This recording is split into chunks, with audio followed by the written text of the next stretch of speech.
आज से जनगणना का जो महत्वपूर्ण फेज है वो मकान का सूचीकरण और मकान गणना, इसका कार्य प्रारंभ हुआ है जनपद में और ये 20 जून तक चलेगा।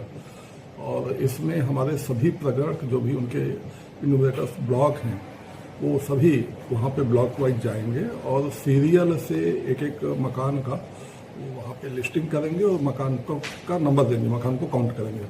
तो सभी हमारे जितने भी जनपदवासी हैं मैं सभी से अपील करूँगा कि इस कार्य में प्रगणक का सहयोग करें। और ये कार्य जनगणना का एक आधार है, जनगणना का बेस है। पहले हाउस लिस्टिंग होगी, हाउस नंबरिंग होगी, इसके बाद जो जनगणना के सेकेंड फेज में वो जो पर्सन का काउंट होगा, व्यक्ति का काउंट होगा, वो सेकेंड फेज में होगा। इसमें जब प्रगणक जाएंगे वहाँ पे तो प्रगणक को कोई भी दस्तावेज जिसपे मकान स्वामी से या वहाँ के रहने वालों से नहीं लिया जाएगा। किसी भी पहचान से को सत्यापित करने वाला, चाहे आधार हो, पैन हो, वोटर कार्ड हो, ये इत्यादि ये सब चीजें नहीं ली जाएंगी।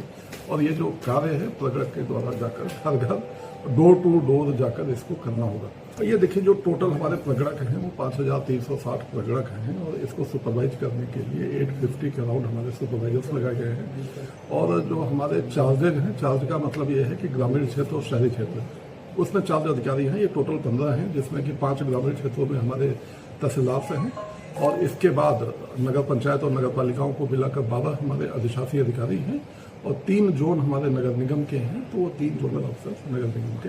तो ये सारे शहरी और ग्रामीण क्षेत्रों के चार्ज ऑफिसर्स हैं जिनके नियंत्रण में ये पूरी की पूरी और जिनकी देखरेख में, निगरानी में ये पूरी की पूरी हमारे मकान सूचीकरण और मकान गणना का कार्य होगा। ये 22 मई से स्टार्ट हो रहा है और ये 20 जून तक चलेगा। इसमें कुछ लोगों को गुमराह भी किया जा रहा है, उसके लिए आप क्या संदेश देना चाहेंगे? नहीं, इसमें गुमराह होने की किसी को आवश्यकता नहीं है। जनगणना हमारा राष्ट्रीय कार्य है और सबसे सर्वाधिक महत्वपूर्ण का कार्य है।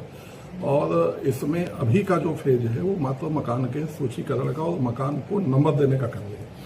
किसी भी प्रगणक के द्वारा वहां पर न कोई दस्तावेज लिया जा रहा है, न ही किसी तरह की पूछताछ अभी की जानी है।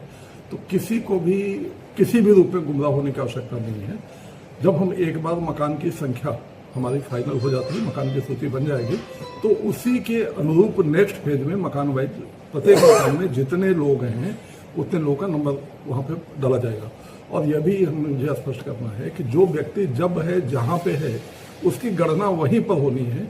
इस जनगणना में यदि किसी का नाम किसी एक प्लेस से हो रहा है तो इसका मतलब ये नहीं है कि वहां कहीं अन्य का निवासी है तो उसको किसी निवास को लेकर या किसी अन्य सुविधा को लेकर उसे परेशान होने की कोई जरूरत नहीं है।